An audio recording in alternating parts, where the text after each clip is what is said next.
ತಾವೆಲ್ಲರೂ ಕೂಡ ಪ್ರೀತಿ ಭಕ್ತಿ ಶ್ರದ್ಧೆಯಿಂದ ಬಂದಿದ್ದೀರಿ. ಜಾತಿ ಮತ ಪಂಥ ಬಡವ ಬಲ್ಲಿದ ಏನಲ್ಲಾದ್ರೆ ತಾವೆಲ್ಲರೂ ಕೂಡ ಬಂದಿದ್ದೀರಿ. ಆದರೆ ಮಠಗಳಲ್ಲಿ ಎರಡು ರೀತಿಯಾಗಿರುವಂತಹ ಮಠಗಳಿರ್ತಾ ಇದ್ದಾವೆ. ಒಂದು ಧನ ಸಂಪತ್ತಿನ ಮಠ, ಇನ್ನೊಂದು ಭಕ್ತ ಸಂಪತ್ತಿನ ಮಠ. ಧನ ಸಂಪತ್ತು ಅಂದ್ರೆ ಹಣ ಇರುವಂತಹ ಮಠ. ಧನ ಸಂಪತ್ತಿನ ಮಠ ಸವಿದು ಹೋಗಬಹುದು, ಆ ಹಣ ಕರಗಿ ಹೋಗಬಹುದು. Knowledge Park, the Creative School. Admissions are open from LKG to 10th standard. Free uniform for new admission students.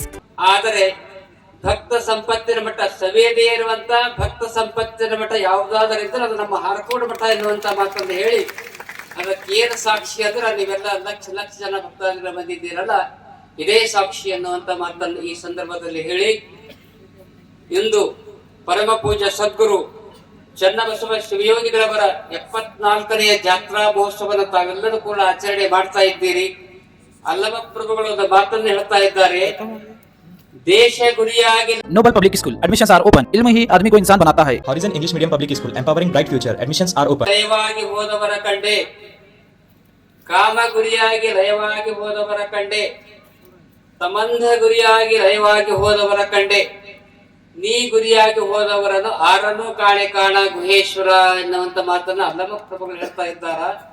ಆದ್ರೆ ನಿಜವಾಗಿ ವಿಚಾರ ಮಾಡಿ ನೋಡಿದಾಗ ಪರಮ ಪೂಜ್ಯ ಸದ್ಗುರು ಚನ್ನಬಸವ ಶಿವಯೋಗಿಗಳು ಶಿವಯೋಗವನ್ನ ಮಾಡಿ, ಇಷ್ಟಲಿಂಗದ ಆರಾಧನೆಯನ್ನು ಮಾಡಿ, ಸ್ವತಃ ಶಿವನ ಧ್ಯಾನವನ್ನ ಮಾಡಿ, ಶಿವ ಸಾಕ್ಷಾತ್ಕಾರಿಗಳಾಗಿ, ಶಿವನ ಸ್ವರೂಪಿಗಳಾಗಿ, ಭಕ್ತರ ಮನವೆಂಬ ಮಂದಿರದಲ್ಲಿ ಚಿರಸ್ಥಾಯಿಯಾಗಿ ನಿಲ್ಲಬಲ್ಲಂತ ಮಹಾಯೋಗಿಗಳು ಯಾರಾದರಾಗಿ ಹೋಗಿದ್ರ ಅವರು ಹಾರ್ಕೋಳದ ಸದ್ಗುರು ಚನ್ನಬಸವ ಶಿವಯೋಗಿಗಳು ಎನ್ನುವಂತ ಮಾತನ್ನ ತಮಗೆಲ್ಲರಿಗೂ ಕೂಡ ಈ ಸಂದರ್ಭದಲ್ಲಿ ಸ್ಮರಿಸ್ತಾ ಇದ್ದೀನಿ.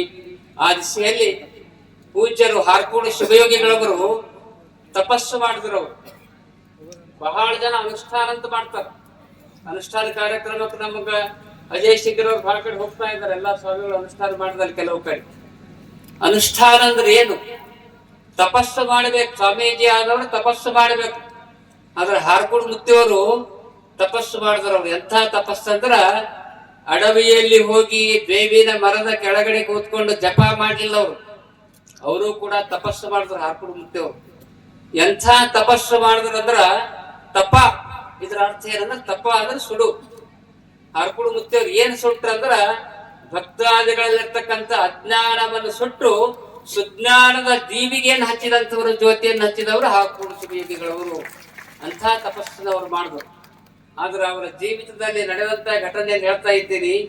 ಒಂದು ಸಲ ಅವ್ರ ಭಕ್ತರ ಮನೆಗೆ ಹೋಗ್ತಾರೆ. ಸಹಜವಾಗಿ ನಡೆದಂತ ಘಟನೆ. ಸರ್, ಭಕ್ತರ ಮನೆಗೆ ಹೋದಾಗ ಭಿನ್ನ ನಡೆದಿರ್ತದ. ದೊಡ್ಡ ಶ್ರೀಮಂತರು ಇರ್ತಾರೆ. ಆದ್ರೆ ನೀವು ಶ್ರೀಮಂತರಿದ್ದೀರಿ, ಅಂತ ಶ್ರೀಮಂತರು ನೀವಲ್ಲ. ಅವ್ರ ಬಗ್ಗೆ ಹೇಳ್ತಾ ಇದ್ದೀನಿ. ಶ್ರೀಮಂತರ ಮನೆಗೆ ಹೋಗಿರ್ತಾರೆ, ಕೋಟ್ಯಾಧೀಶರು ನೀವಿದ್ದಾರೆ, ನಿಮ್ ಬಗ್ಗೆ ನಾನು ಹೇಳ್ತಾ ಇಲ್ಲ. ಶ್ರೀಮಂತರ ಮನೆಗೆ ಹೋದಾಗ ಪೂಜಾ ನಡೆದಿತ್ತು. ಅಪ್ಪೋರು ಇಷ್ಟಲಿಂಗ ಧ್ಯಾನವನ್ನು ಮಾಡ್ತಾ ಕೂತಿದ್ರು. ನಡೆದ ಘಟನೆ, ನಮ್ ತಂದೆಯವ್ರು ಹೇಳಿದ ಘಟನೆ. ಪೂಜಾ ಮಾಡ್ಕೊತ ಕುಂತಾರ. ಅರ್ಧ ತಾಸು, 40 ನಿಮಿಷ, 50 ನಿಮಿಷ ಇಷ್ಟಲಿಂಗ ಧ್ಯಾನವನ್ನು ಮಾಡುವಂತ ಸಂದರ್ಭದಲ್ಲಿ ಆ ದೊಡ್ಡ ಸಾಹುಕಾರ ಏನ್ ಮಾಡ್ತಾ ಇದ್ದಾರೆ ಅಂದ್ರ, ಆಳ ಮನುಷ್ಯಾಗ ಕರಿತಾನೆ, ಕರೆದ ಬೈಲಕ್ ಚಾಲು ಮಾಡಿದ್ರಿ. ಈ ಕನ್ನಡದಾಗ ಏಸು ಬೈಗಳವ ಇಲ್ಲ, ಎಲ್ಲಾ ಬೈಗಳು ಬೈಲಕ್ ಶುರು ಮಾಡ್ದವ. ಅಪ್ಪವ್ರ ಒಳಗೆ ಪೂಜಾ ಮಾಡ್ಯಾರ, ಪೂಜಾ ನಡೆದಿತ್ತು. ಇವಾಗ ಈ ಕಡೆ ಲಿಂಗ ಹಿಡ್ದಾರೆ, ಈ ಕಡೆ ಅವ್ನ ಕಿವ್ಯಾಗ ಬೈಗಳು ಕೇಳಿ ಬರ್ತಾ ಇತ್ತು. ಆ ಎಲ್ಲ ಬೈಗಳು ಹೇಳ್ಬಾರ್ದಾರ ಮತ್ ಸ್ವಾಮಿಗಳು. ಯಾಕಂದ್ರೆ ಸ್ವಾಮಿಗಳು ಬೈದಾಗ ಹೇಳಿದ್ರೆ ಮತ್ತೆ ಪೇಪರ್ ನಾಳೆಗೆ ಬರ್ತದ ಅವೆಲ್ಲ ಬೈಗಳು ಹೇಳ್ದ. ಅವ ಅನ್ನೋದು ಬೇಡ. ಆ ರೀತಿಯಾಗಿ ಬೈ ಬೈ ಬೈ ಬೈ ಬೈತಾನ. ಬೈಯುವಂತ ಸಂದರ್ಭದಲ್ಲಿ ಅಪ್ಪವರು ಪೂಜಾ ಮುಗಿತ್ತು, ಅವನಿಗೆ ಕರೆಸ್ತಾರ. ಎಂಥ ಮಹತ್ವದ ಮಾತು ಮಾಡಿ. ಫಿಲಾಸಫಿಕಲ್ ಅಂದ್ರ ಮಾನಸಿಕ ತಜ್ಞರಿದ್ರು ಹಾರ್ಕೋಡು ಮುತ್ತಿಯವ್ರನ್ನ. ಮಾನಸಿಕ ತಜ್ಞರು. ಅವ್ರೇನ್ ಡಾಕ್ಟರ್ ಕೋರ್ಸ್ ಓದ್ಲಿಲ್ಲ. ನಮ್ ಸರ್ ಅವ್ರಿಗೆ ಗುಣದ ಮಾನಸಿಕ ತಜ್ಞರಿದ್ರು. ಅವ್ರು ಒಂದು ಮಾತು ಹೇಳಿದ್ರು, ಏನಪ್ಪಾ ಸೌಕಾರ ಈ ಕಡೆ ಬಾ, ನಿನ್ನ ಮನೆಗೆ ನಾ ಭಿನ್ನ ಮಾಡ್ತಾ ಇದ್ದ, ಪೂಜಾ ಮಾಡ್ತಾ ಇದ್ದ, ನೀ ಯಾರಿಗ್ ಬೈದಿ? ಇಲ್ರಿ ಮಗ, 2 ಲಕ್ಷ ಪಗಾರ ಕೊಡ್ತೀನಿ, ಬಂದು ಕರೆಕ್ಟ್ ಟೈಮಿಗೆ ಬರಲ್ಲವ. ಬೈಯಲ್ಲ ಏನ್ರಿ ಅಪ್ಪ, ಬೈಬೇಕಿಲ್ಲ? ಅವಾಗ ಹಾರ್ಕೋಡು ಮುತ್ತಿಯವ್ರು ಕೇಳ್ರಿ, ಲಕ್ಷ ಕೊಟ್ಟು ಕೇಳ್ರಿ, ಏನ್ ಹೇಳ್ತಾ ಇದ್ದಾರೆ ಅಂದ್ರೆ, ತಮ್ಮ ನೀ ಆಳ ಮನುಷ್ಯ ಅಂತ ತಿಳಿದು ಅವನಿಗೆ ಸಿಕ್ಕಂಗ ನೀ ಬೈದಿ. ನೀ ಬೈದಿವು ಗಾಳಿಗೆ ಹೋತವ, ಅವ ನಿನಗೆ ಮನುಷ್ಯನಾಗ ಬೈತಾನ, ಅದು ನಿನಗೆ ಹತ್ತತವಪ್ಪ, ಪಾಪ ಕರ್ಮ ನಿನಗೆ ಸುತ್ತದ ಅನ್ನುವಂತ ಮಾತನ್ನ ಹಾರ್ಕೋಡು ಮುತ್ತಿಯವ್ರು.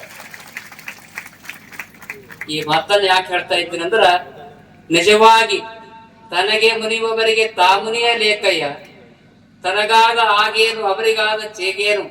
ತನುವಿನ ಕೋಪ ತನ್ನ ಹಿರಿತನದ ಕೇಳು, ಮನದ ಕೋಪ ತನ್ನ ಅರಿವಿನ ಕೇಳು. ಮನೆಯ ಕಿಚ್ಚು ಮನೆಯ ಸುಟ್ಟಲ್ಲದೆ ನೆರೆಮನೆಯ ಸುಡದು ಕೂಡಲ ಸಂಗಮ ದೇವ ಎನ್ನುವಂತ ಮಾತನ್ನು ಮಹಾತ್ಮ ಬಸವೇಶ್ವರ ಹೇಳಿದ್ದಾರೆ.